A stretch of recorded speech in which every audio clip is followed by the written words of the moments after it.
Hi hello ನಮಸ್ಕಾರ ಸ್ನೇಹಿತರೆ. ಇಂದಿನ ಅನೇಕ ಮಾರುಕಟ್ಟೆಗಳಲ್ಲಿ ಈರುಳ್ಳಿಯ ಮಾರುಕಟ್ಟೆ ಬೆಲೆ ಯಾವ ರೀತಿಯಾಗಿದೆ ಅಂತಕ್ಕಂಥದ್ದನ್ನು ನೋಡೋದಾದರೆ, ಮೊದಲಿಗೆ ಬಾಗಲಕೋಟ್ ಮಾರುಕಟ್ಟೆಯಲ್ಲಿ ಒಂದು ಕ್ವಿಂಟಾಲ್ ಈರುಳ್ಳಿಯ ಬೆಲೆ 1200 ರೂಪಾಯಿದಿಂದ 2100 ರೂಪಾಯಿವರೆಗೂ ಇರುವಂಥದ್ದು. ಹಾಗೆ ಇಂದಿನ ಕೊಲ್ಲಾಪುರ ಮಾರುಕಟ್ಟೆಯಲ್ಲಿ 500 ರೂಪಾಯಿದಿಂದ 2100 ರೂಪಾಯಿವರೆಗೂ ಇರುವಂಥದ್ದು. ಹಾಗೆ ಹುಬ್ಬಳ್ಳಿ ಮಾರುಕಟ್ಟೆಯಲ್ಲಿ 800 ರೂಪಾಯಿದಿಂದ 1950 ರೂಪಾಯಿವರೆಗೂ ಇರುವಂಥದ್ದು.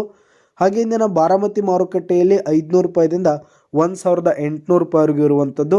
ಹಾಗೆ ಇಂದಿನ ಸಾಂಗ್ಲಿ ಮಾರುಕಟ್ಟೆಯಲ್ಲಿ ಒಂದು ಕ್ವಿಂಟಾಲ್ ಈರುಳ್ಳಿಯ ಬೆಲೆ 500 ರೂಪಾಯಿದಿಂದ 2300 ರೂಪಾಯಿವರೆಗೂ ಇರುವಂಥದ್ದು.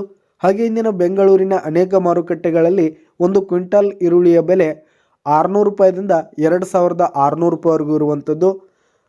ಹಾಗೆ ಇಂದಿನ ಸೊಲ್ಲಾಪುರ ಮಾರುಕಟ್ಟೆಯಲ್ಲಿ ಒಂದು ಕ್ವಿಂಟಾಲ್ ಈರುಳ್ಳಿಯ ಬೆಲೆ 1000 ರೂಪಾಯಿದಿಂದ 2500 ರೂಪಾಯಿವರೆಗೂ ಇರುವಂಥದ್ದು ಸ್ನೇಹಿತರೆ.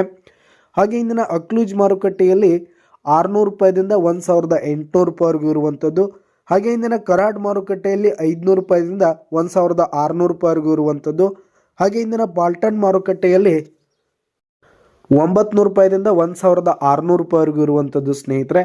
ಹಾಗೆ ಇಂದಿನ ಬಾದಾಮಿ ಮಾರುಕಟ್ಟೆಯಲ್ಲಿ 1000 ರೂಪಾಯಿದಿಂದ 2400 ರೂಪಾಯಿವರೆಗೂ ಇರುವಂಥದ್ದು. ಹಾಗೆ ಇಂದಿನ ಚಿತ್ರದುರ್ಗ ಮಾರುಕಟ್ಟೆಯಲ್ಲಿ 700 ರೂಪಾಯಿದಿಂದ 1800 ರೂಪಾಯಿವರೆಗೂ ಇರುವಂಥದ್ದು. ಹಾಗೆ ಇಂದಿನ ಗಂಗಾವತಿ ಮಾರುಕಟ್ಟೆಯಲ್ಲಿ 1500 ರೂಪಾಯಿದಿಂದ 2500 ರೂಪಾಯಿವರೆಗೂ ಇರುವಂಥದ್ದು. ಹಾಗೆ ಇಂದಿನ ಬಿಜಾಪುರ ಮಾರುಕಟ್ಟೆಯಲ್ಲಿ 1200 ರೂಪಾಯಿದಿಂದ 1900 ರೂಪಾಯಿವರೆಗೂ ಇರುವಂಥದ್ದು. ಹಾಗೆ ಇಂದಿನ ಪುಣೆ ಮಾರುಕಟ್ಟೆಯಲ್ಲಿ 400 ರೂಪಾಯಿದಿಂದ 1800 ರೂಪಾಯಿವರೆಗೂ ಇರುವಂಥದ್ದು ಸ್ನೇಹಿತರೆ.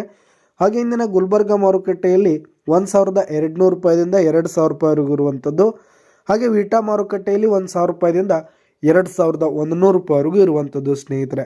ಇದಿಷ್ಟು ಇಂದಿನ ಈರುಳ್ಳಿಯ ಮಾರುಕಟ್ಟೆ ಬೆಲೆಯಾಗಿತ್ತು. ಧನ್ಯವಾದಗಳು ಸ್ನೇಹಿತರೆ.